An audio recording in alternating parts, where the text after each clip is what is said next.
Well, let's get started then. Thank you everyone for joining us today. Welcome to Law 2023 Online, Family Law Shape the Debate, sponsored by our Family Wizard with myself, Tara Dunn, Safta Mahmood and Alyssa da Costa-Waldman.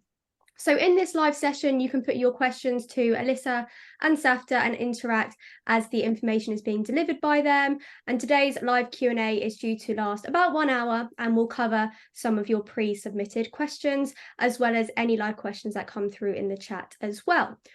To the right-hand side, there is a chat function. All questions are submitted in private, so please do ask away. If you're watching a replay, the live chat function will be disabled, but you may contact the solicitors group for further information.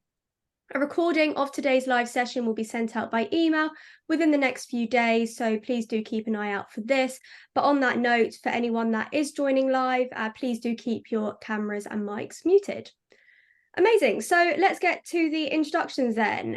My name's Tara Dunn and I am the legal associate at our Family Wizard, where I educate family law professionals such as judges, barristers, solicitors, mediators and social workers on our Family Wizard's co-parent communication platform. And I present regularly at family law conferences and seminars and family law organisations across the country. And I also provide a language matters workshop in collaboration with the Family Law Language Project. So turning firstly to Safta Mahmood, thank you Safta for joining us today. He has extensive experience both practicing and teaching family and children law for over 27 years now. Safta practices predominantly in children law proceedings alongside his lecturing and legal writing. He has been a continuous member of the Law Society Children Law Accredited Scheme for approximately 20 years now, and is both an assessor and author, having written in various legal publications, including for the Law Society as well. He is highly articulate and a popular speaker who has a practical and pragmatic approach to his subject. So as part of today's Law 2023 Online, Safta's session includes Domestic Abuse Act 2021, fact findings and private children law cases, current approaches 2023, as well as enforcement of child arrangement orders and what are the various options 2023 as well. Turning to Alyssa da Costa-Waldman, she is a practicing barrister at New Court Chambers in London, specialising in financial remedy cases, and is also an expert in cohabitation claims. She is also a regular speaker on legal topics and an author, and during her career, Alyssa has contributed to the Blackstone Civil Practice, co-authored Family and Matrimonial Law by Cavendish, solely authored Everything You Wanted to Know About Practicing Family Law in 2004, and last year contributed to the chapter on trust law to Resolution's cohabitation book. Alyssa encourages and practices non-court dispute resolution methods and is an experienced mediator, collaborative lawyer, and family law arbitrator in financial proceedings as well. So as part of Alyssa's Law 2023 Online, her session includes vexatious litigants and how to be appealing, running an appeal. So to kick off, we will start with some of the pre-submitted questions we have received from you in advance. So firstly, turning to yourself, Safta, how has the definition of domestic abuse changed as a result of the fairly new Domestic Abuse Act 2021? Okay, thank you for that, Tara, and thanks for the introduction. I mean, very briefly, the definition has become finally a statutory definition. It's the first time that I'm aware of that we've finally managed to get one that's in an Act of Parliament. And essentially, the definition is domestic abuse is simply defined as behaviour, abusive behaviour between A and B, where they need to be 16 or over, and they need to be what's called personally connected. And the definition of personally connected is very similar to what you have for purposes of associated persons under the Family Law Act of 1996. It's similar, but there are some differences as well. But what I certainly find very helpful with it is it's finally now a national definition. You know, CAFCAS use it, the police use it, social workers, the courts, everybody's, singing from the same sheet, so to speak. I think that allows for a lot more consistency. So it's good in that regard. No, absolutely. No, thank you, Safta.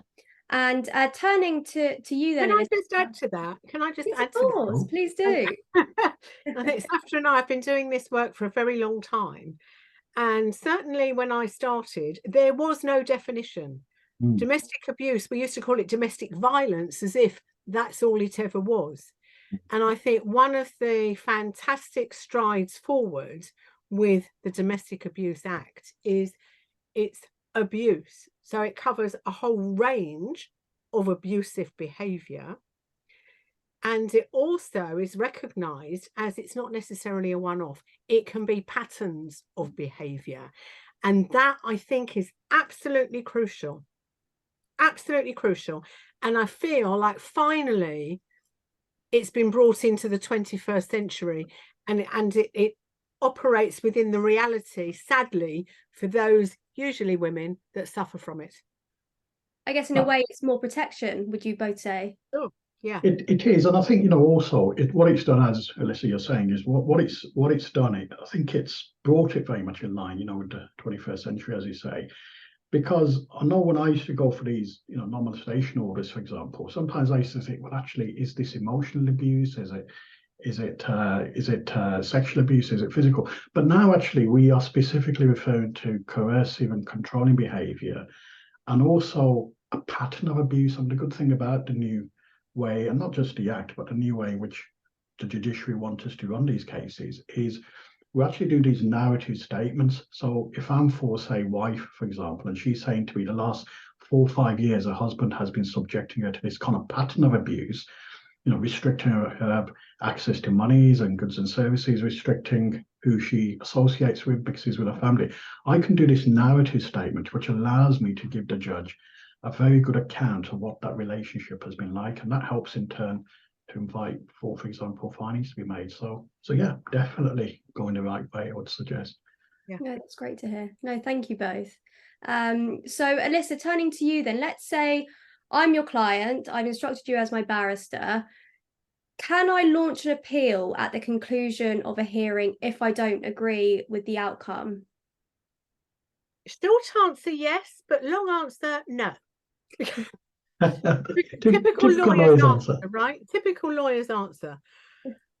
Before one, and I often consider with clients, you know, if we don't like the outcome, would you be considering an appeal? And then we discuss the circumstances in which we might want to appeal.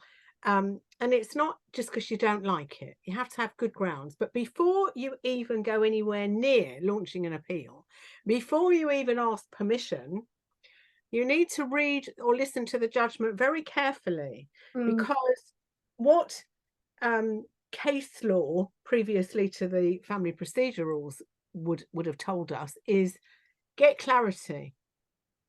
Find, you know, if the judgment is unclear, one can avoid appeals in several cases by just checking the judgment and thinking that doesn't sound right. Was the judge correct? Does the judge really understand that? And getting clarity.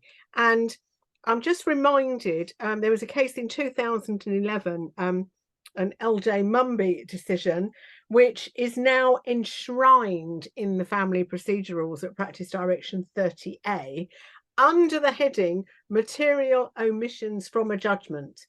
So it's always the best thing to check your judgment, listen carefully if you're there, or read it carefully if it's been handed down in writing, and make sure that you ask or you clarify with the judge before you even think about the appeal, because it can possibly be avoided. Absolutely. So, and Alyssa, just on that point, if I may, is what I've found, and I'm sure you'll find in your practice as well, certainly because of more and more cases which are being challenged, and of course, you know, a lot of our judgments now are made public. You know, you go on whether it's Bailey, National Archives and so forth. Everything's out there. Everything's out there. What I'm finding is, certainly when I'm now doing hearings which are contested, whether by live evidence or by submissions, what I like is the fact that once the judge has handed down his or her judgment, they'll turn to me and the other lawyers and they'll say, well, actually, is there anything you want to say? Have I missed out anything? Is there anything you want clarification? And that's exactly for the reasons that you've said, to almost reassure us that actually I've covered everything. If not, if you guys are thinking of lodging an appeal, well, talk to me first, you know, before you do. And very often, you know, for example, if that's going to happen at the end of a day or the end of a day when you've had a whole week's hearing, the judge will very often adjourn and give you an opportunity to make some written submissions in relation to any amendments to the judgment. And that's very important. And we should always ask for that if the judge doesn't do that. Because I guess when there's so much information, it might be the case that the judge has considered it, but might not have put it in the judgment. So then I guess for sure. really Absolutely. Absolutely. Yeah. That's right. I'm sorry, Sasha, I think I spoke over you. No, don't worry, no problems. Alyssa, I just wanted to do a bit of a side question, if I may, and it's this, because you know, you've kind of answered the question, when would you kind of appeal? What would your kind of thoughts on this be then? Let's say you've got a situation where you know, the judge has handed down judgment, and then say you're outside the appeal period, let's say, but then say, I don't know, 3-6 months down the line, new information comes to light. Would it be the case that one would be looking at possibly appealing out of time, or is it possible to maybe send that additional evidence back to the trial judge and say, look, have a look at this, and is this enough for you to maybe exercise your discretion to almost exercise reopening? I don't like that stuff. Yeah. I don't like that, because it's new evidence, isn't it? It's new evidence, and that's not really what we're dealing with on appeals. On appeals, we're saying, did the trial judge get it wrong? And the trial judge can't get something wrong that the trial judge was not aware of. Yes. So in my view, what you're looking at, if whatever it is material that it should change the previous decision, then I think what one is looking at is a variation. Yes. And making that application rather than an appeal. Yes, absolutely, and that's certainly the view I would take. It's almost kind of reopening. It's kind of reopening the findings in a way, isn't it? Yeah.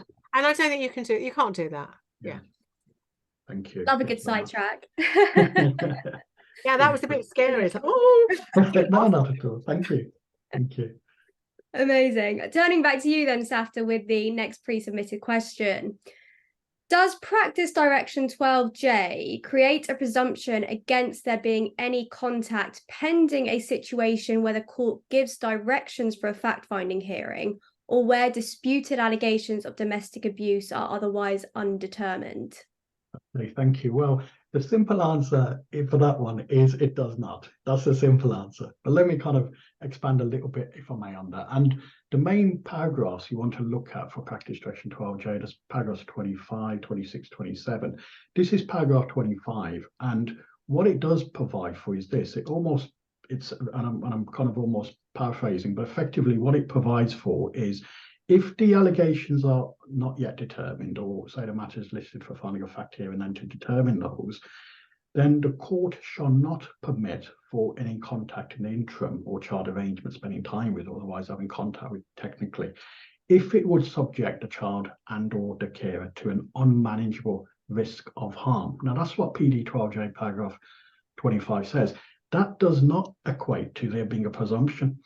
But sadly, the reality is, and this is where the president of the Family Division, Certain Drug Profile in particular, has been saying in a number of judgments. I mean, there's one in 2015, if you want to have a look at that, there's a Court of Appeal judgment of VV, where what His Lordship said in that case, he said, for some of us who are well-seasoned family practitioners, which I suppose I would put myself in that category, and Alyssa's agreeing as well, it would be no harm if we went back to the cases of LV, M and H. These were these 4 Court of Appeal decisions in the year 2000, which effectively said, even if there's a finding made of domestic abuse, well, it doesn't raise a presumption against contact. And suddenly when people start raising allegations of abuse, the president was saying that sometimes there seems to be this kind of semi-automatic reaction in the minds of professionals that's it, no contact at all and no direct contact under any circumstances. And that's not what it says. And in fact, what I would say is, if you are faced with that, if you're for, say, the father who seeks contact and the matter is put off for fact-finding, the mother may raise paragraph 25, but I would suggest for him, you raise paragraphs 26 and 27, because that then requires a judge to actually openly apply their mind to whether there should be some contact in the interim. So you can see the simple answer is it doesn't raise a presumption, but the longer answer you can see is the reasons for that. Okay. And may I add to that I think it behoves us as practitioners to be practical and to remember that notwithstanding any allegations of domestic abuse and any prospective fact-finding, at the heart of these proceedings are children. And, it's about what is in the best interest of the children to see the parent who is the alleged perpetrator.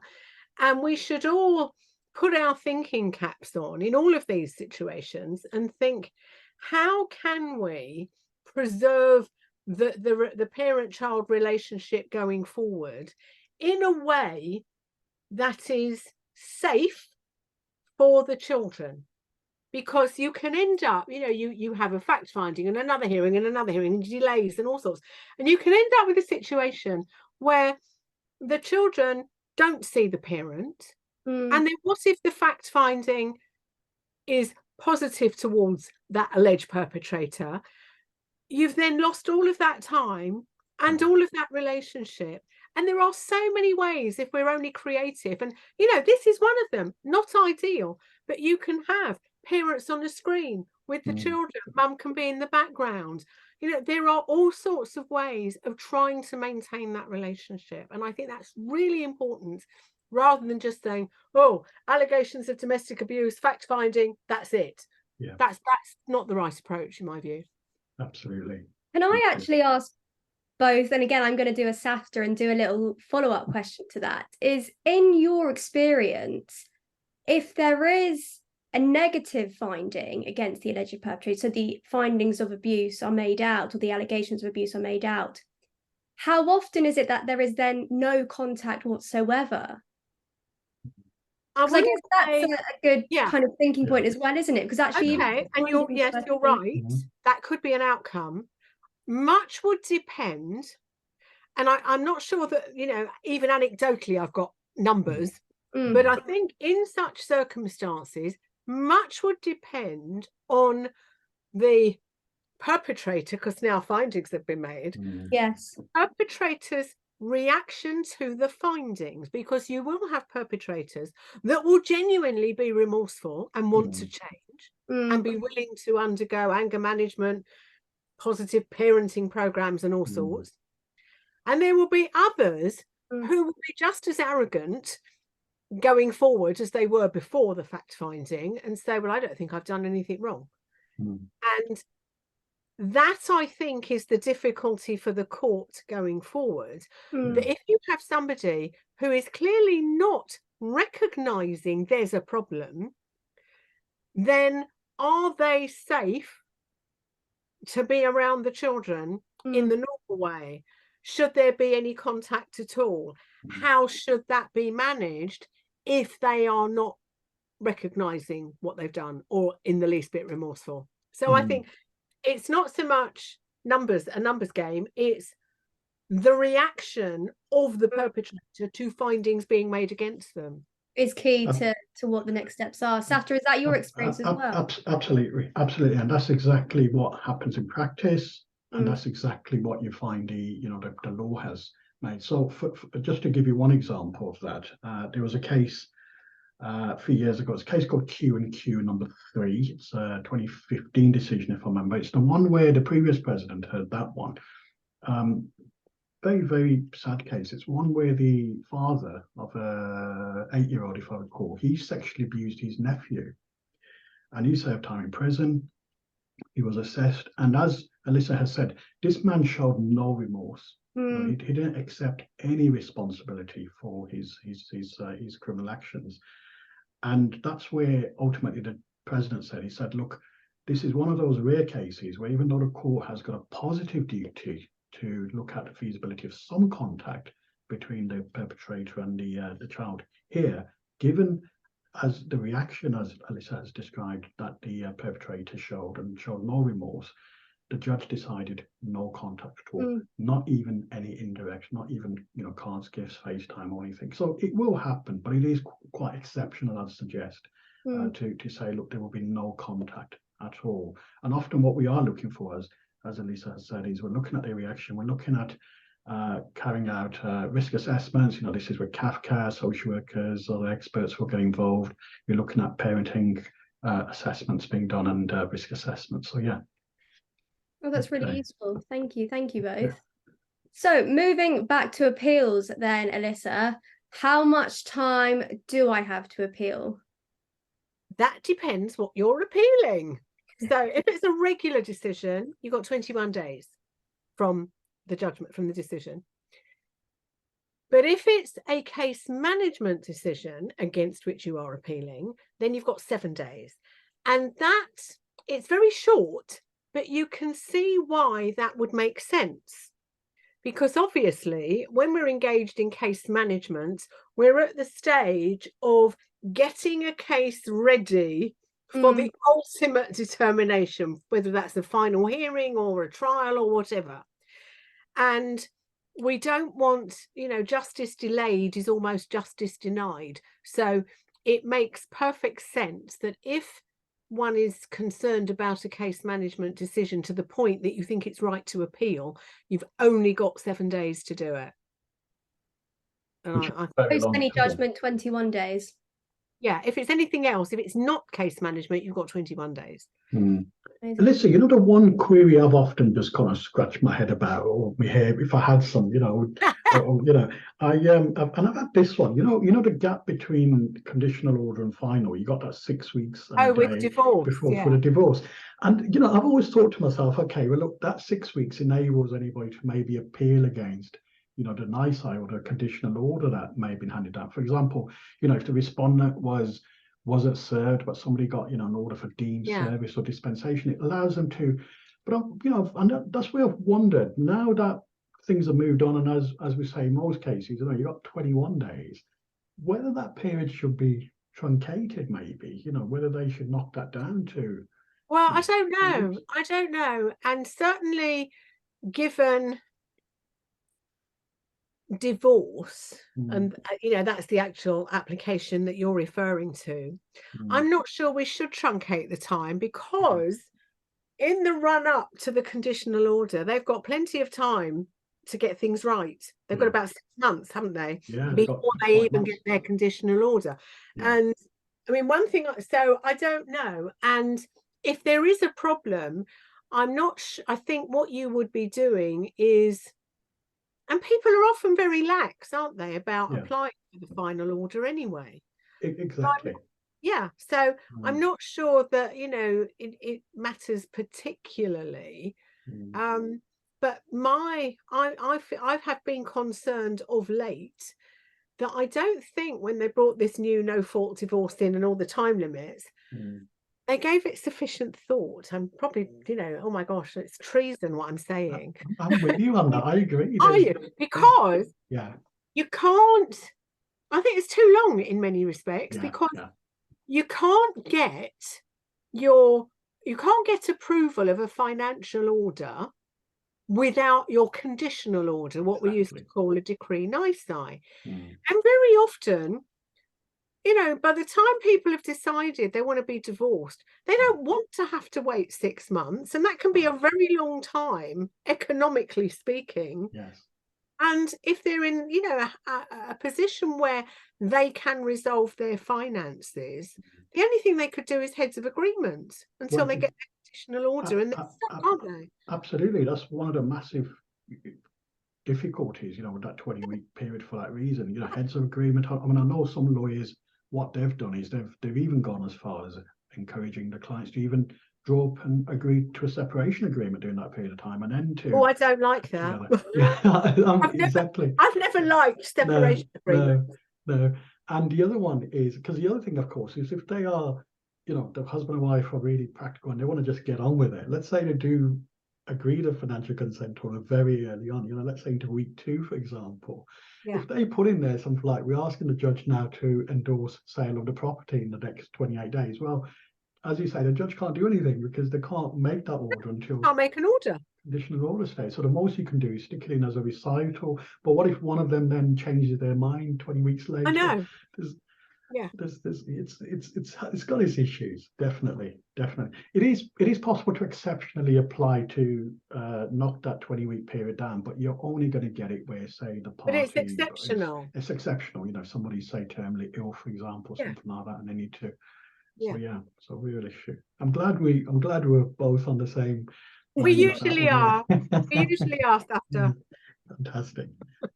Amazing. So, Safta, if I'm a litigant in person and in the case I'm, let's say, the alleged perpetrator, what's the position with me being allowed to cross-examine the alleged victim at a fact finding? And as I understand it, since then, there has been kind of discussion around qualified legal representatives as well. So if you could just kind of touch on those points, that would be amazing. Sure, absolutely. I mean, QLRs, qualified legal representatives, as you say, is a relatively recent innovation in family. Although we've had it in criminal for years, we've had advocates in criminal law for many years. And effectively, as you say, this is a situation where if you're in family proceedings, it's not limited to just children cases. You know, this could even be in a finance situation. You know. And it's where, let's say these are fact-finding hearings, say mother's the one who's made the allegations, she's got lawyers, she's got, say, public funding, father is on his own, he's a litigant in person, he can't access public funding, he can't get a lawyer.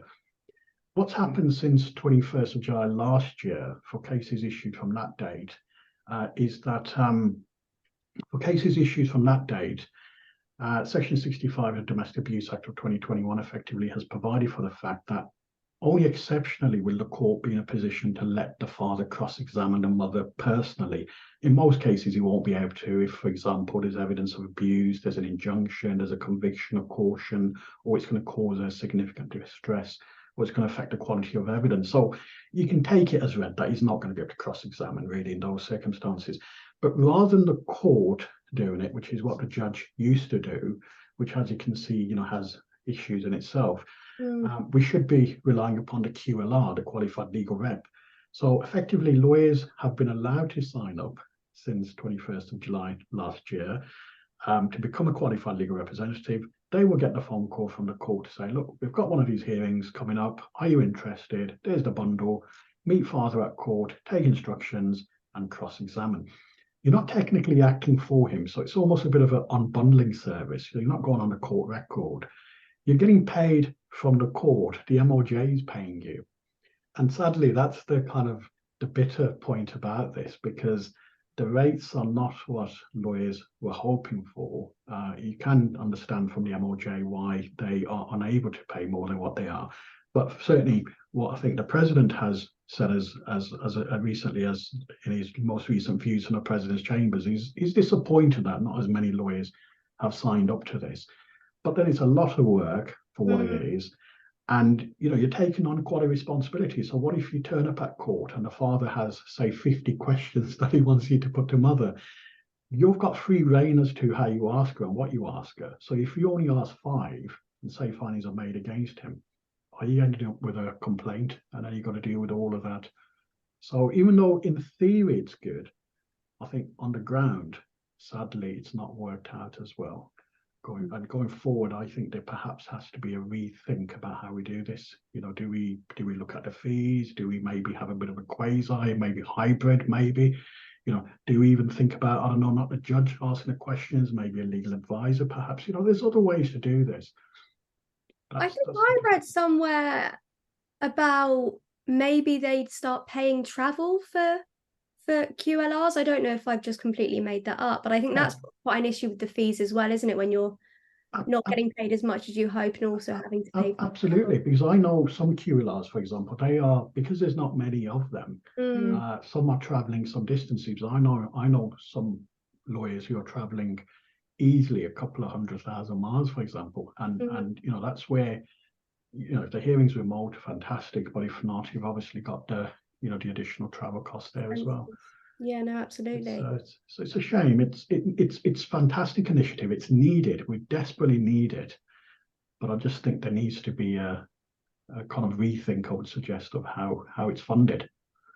The problem is, Safta, the reason this has had to come about is because of the removal of legal aid. Exactly. Right. Exactly. So they take away, I mean, sorry about, you know, I'm on my little soapbox for a minute, but I'm sure everybody would agree. They remove legal aid and then, hello, we've got problems, haven't we? So they replace part of it with the qualified legal representatives who are suffering exactly the same problem as many junior members of the bar who spend more in travel than they're going to earn from doing the case. Yes. So we're back to square one. The other thing that I did want to mention is in the vast archive of PowerPoint presentations for this group is my one that I did perhaps earlier this year on QLRs. So there is a PowerPoint available. Excellent. Thank you. Fantastic. Amazing. So Gillian has a question about PR. So she's just going to pop that in the chat. So in the meantime, Alyssa, going back to appeals, and I think I know the answer is going to depend, but which court do I appeal to? Well, very interesting. It depends. And I would just recommend that everybody in my very weighty tome that I've got on my desk here, in Practice Direction 30A, if you're in any doubt where to appeal, you look at paragraph 2.1, where I'm going to show you there is a very, I don't know if you can see that. No, you won't be able to see that. But there's a very good table of where to go. Generally, if it's a district judge, we go up to a circuit judge, high court judge, court of appeal, usually. But always check, because sometimes there's the old bit of leapfrogging and stuff. So it depends what you're doing, who you're doing it in front of, what kind of case it is, where ultimately where you go. And the best thing that I would recommend is that you check with paragraph 2.1 of Practice Direction 30A. Perfect. Right. Oh, and Gillian's just popped in her question. So I'll put this to both of you. So in an unusual case, an ex-boyfriend who was abusive seeks contact with the child and parental responsibility, but never married a mother and never lived with child. Not much case law on the issue. So what's your I'm assuming it's his child. Yeah, that was going to be my question. I assume he's the father. Oh, he's not the father. Oh, no. Ah, oh, okay. So there's no sort of, I hate to tell you what I think. I'm going to tell you what I think. Okay. Oh, no. My reaction to this, well, you know, I always say what I think. My initial reaction to that is he's just trying to control the mother more through the child, because it's not even his child. You know, if they were cohabiting and it was his child, oh, that's what Gillian thought. Yeah. Everyone's on the same page today. Great. That's good. Okay, thanks for that, Gillian. Yeah, I mean, you're right. There's that. But I suppose and really to take that further, I would say, can he do it? You know, legally. You know, irrespective. I don't think he can. There is one little provision, but I think he'll struggle. I think he'll struggle to do it, even if he tries. And certainly, if he came to me, I'd say to him, you know, most likely not. There's a really unusual bit in the Children Act. It's, if I recall, and this is really making me think now. It's section 12(2)(a) of the Children Act, section 12(2)(a), and basically what it is this, because he wants contact, doesn't he? And it's this: if you are a non-parent, which he is, he wants child arrangement spend time with, doesn't he? He wants contact, basically. Section 12(2)(a) says, in those circumstances, the court may go on in making the child arrangement spend time with. They can also give him PR, but for the time he spends with the child.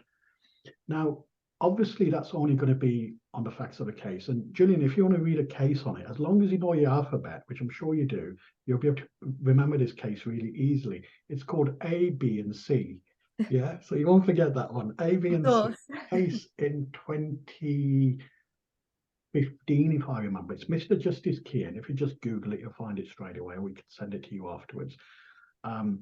But basically, in that case, it was an aunt. Who managed to get an order under section 12(2)(a), and she got PR for the time she was spending with her child. But what I would say to you is, in that case, she was deserving of it. She was loving, she was caring. That child meant everything to her. In this case, as Alyssa has said, I think he'll probably fall on the first hurdle. But legally, you know, he can certainly try and, you know, run that argument if he wanted to, but it's unusual. Yeah, and I think the PR is the problem, because he sounds to me like the last person you'd want to have PR. Yeah, you know, particularly as and you've got to question, what is his motivation? Exactly. And you know, as you say, Gillian, you know, he's abusive, and you know that in itself is going to carry a lot of weight, isn't it? So you're going to have to, obviously, if he's denying those allegations, and you know, that's a different argument. But yeah, so legally he can. And when you go back to court, Gillian, just let the judge know about those two provisions, and there you are. And then tell the judge, don't do it. Yeah, exactly. Don't do it. There you are. Amazing. Well, thank you so much for your question, Gillian. I hope that was useful. Certainly a niche kind of topic. So amazing. Safta, should a lawyer be preparing both a Scott schedule and a narrative statement in cases of domestic abuse? Okay, thanks for that question. So really that ties in with the developments that Alyssa and I mentioned earlier related to domestic abuse over the last few years. And it's this idea that Alyssa was mentioning earlier about, you know, these patterns of abuse. There was a case of F&M 2021. It's in the slides that we prepared for you. And what happened in that case, and it's one of the cases that I will find will stay in my mind for many, many years, because this man, he was so calculated the way he controlled his wife. You know, they were married. To give you an idea, they got together when her mum used to ring her, and as you know, mum and daughter want to have a conversation, don't they? Alone, you know, they don't want the the son-in-law there, but he wouldn't allow it. So he would always pick the phone up, and he'd be there on a loudspeaker, and you know that's not good, is it? They moved home about 26 times. Wow. Just to get away from get her away from her parents. She was studying at university. He went to university, spoke to the tutor with her, and said she doesn't want to study anymore. The tutor was shocked, thinking why she's doing so well. He used to give her something like £10 a week to live on. She used to use that money for bus fare to go to her parents' home, but she would never knock on a door and ask to go in, because she was scared if she told him what was going on, they'll go and cause him problems, and in turn that would cause her difficulties. This was a type of abuse, this controlling, coercive behaviour that went on for years. And what Mr. Justice Hayden said in that case, he said, look, the problem is all of us have been conditioned as lawyers to have to do these Scott schedules, these schedules of allegations. And we've been conditioned to put allegations down into 5 or 6. You're going to miss that, aren't you? If you've got 20, 30, instances of this pattern of abuse, you're going to miss things, aren't you? And that can obviously have a massive impact on the outcome of the proceedings. So that's where what F&M suggested is maybe we need to think about another way to do it. There's a case called HN by the Court of Appeal in March 2021, which said, right, from now on, use narrative statements as well. Do a statement which sets out the pattern of behaviour. And what you're finding nowadays, many of us are doing, is we may do both.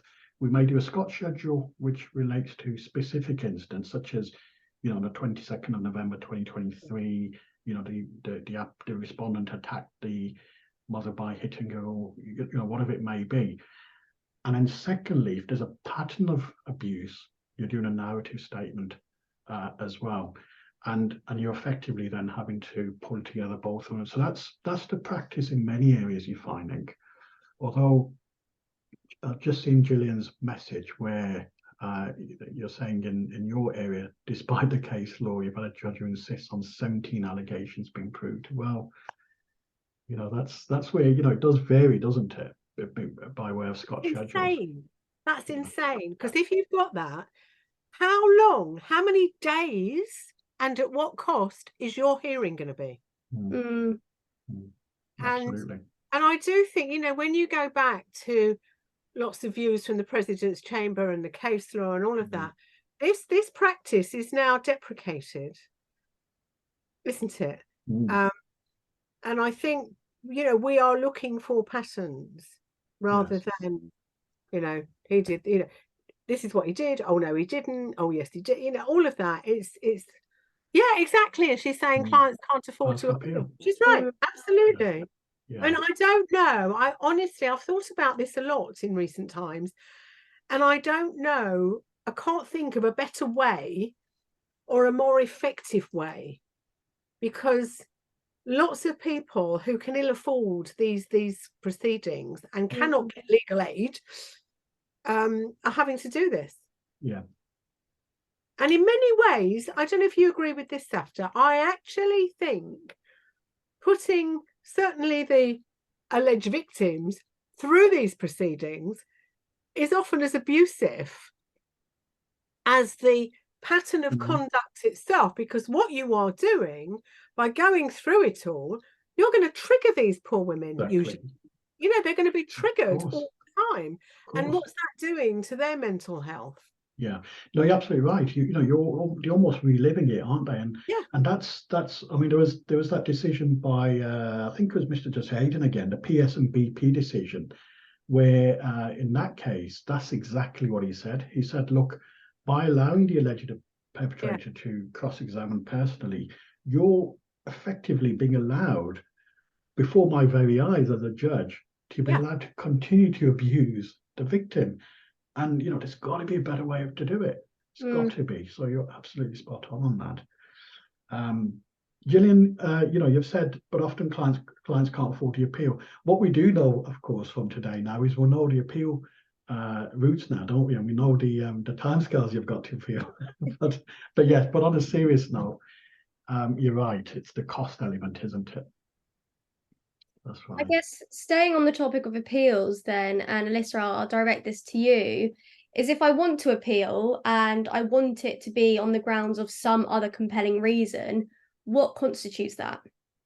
Okay, so generally there are two major grounds of appeal. One is that you have a real prospect of success, so it's got to have some merit. And the other one is some other compelling reason. And usually, going back eons, usually some other compelling reason means it's a point of law that is of interest to the general public. So, for example, one that I can think of most recently is Mrs. Owens and what led to a change in the divorce law. And she really was kind of set up for it. And lots of other organisations like Resolution got involved with that, because it was for the public interest that, you know, should we move from fault-based divorce to non-fault divorce? And you know, I'm not so sure about that for all the reasons that we've said earlier, but some other compelling reason. And very often what you find is where cases do create an important point that is of public interest, often the lawyers involved will do it pro bono because it is so important and worthwhile. Absolutely. And I think that's great. Absolutely. Yeah, no, absolutely. And thankfully, you know, many of these judgments, we'll see that right at the very beginning, won't we, in a judgment? You know, the judge will say, look, you know, I'm very grateful for the, you know, the fact that the lawyers attended pro bono for the immaculate escalation arguments and so forth. But going back to Owens, you're absolutely right, Alyssa. You know, I mean, I must admit, having read that case and gone over it over and over again, even to this day, I still struggle with the fact that she could not get her divorce based on behaviour. I know. Absolutely dreadful. I think he was coercive and controlling. Owens for sure. And I think who was it? Towson is on a judge, of whom there was a great deal of criticism over that and many other of his judgments. I do think that Mrs. Owens was almost like scapegoated. And I felt very sorry for her. And I think however much the powers that be wanted to change the divorce law, it wasn't right to use her as the guinea pig. That's right. I agree. And in fact, the previous president, and I remember when he handed down the leading judgment in the Court of Appeal, he said something which makes so much sense. And he summed it up. He said at the time, the law was full of hypocrisy and lack of intellectual honesty. And I think that sums it up for me. It does. You're right. That's what it was. But yeah, really, really difficult. And you're right. You know, I think even now lawyers do have mixed feelings about the new law. You know, both procedurally there are issues with it, but also the concept of what it is. You know, so it's made a lot of change, but there are still reservations. Yeah. Amazing. Well, changing this subject very slightly, and Safta, if I can turn to you, the next pre-submitted question is, what have been the changes to Section 9114 barring orders? Right, okay. So 9114 of the Children Act, then, those are those orders which effectively would have the effect that if, say, the judge has concluded on a matter, they are then incorporating that in their judgment to say, if in the future this person was to maybe reapply for this or any other order that may stipulate, they're going to require the court's permission to make the application. Now, as you can imagine, this traditionally was used where somebody was just putting numerous unmeritorious applications, loads and loads of applications without merit. Then the law changed somewhat. The case law said, even if you haven't got a history of unmeritorious applications, if by you reapplying, it's going to cause maybe the other parent an unmanageable risk of harm or unbearable kind of stress, then we'll impose it there. But what's changed now, as from the 22nd of May last year, is this. You've now got the Section 9114A provision, which essentially provides for the fact that the judge can now impose this direction, where by doing so, they are satisfied that by not doing so, it will lead to the person possibly reapplying and subjecting the child and or the other parent to either domestic abuse or risk of domestic abuse. Now, this ties in with what Alyssa said earlier. If you imagine, the dad, for example, Gillian, taking your case as an example, say he does push for his contact, he's unsuccessful. Let's say he wants face-to-face, the most he gets is indirect, but he's not happy with that. And let's say money is no object to him, so he's going to put another application in.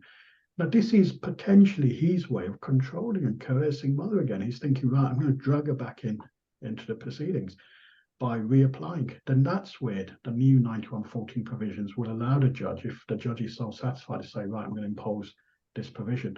What the judge can't do with these provisions is a judge can't insist on the person completing any kind of period of work or therapy or counseling or anything. The only thing they can do is stipulate time. But they can make a recommendation. You can say, right, I would recommend that father does complete his, perpetrator work, for example, before he reapplies, but I can't insist on it. But what I'm going to do is I'm going to make an order that you cannot reapply without permission for, say, the next 3 years, for example.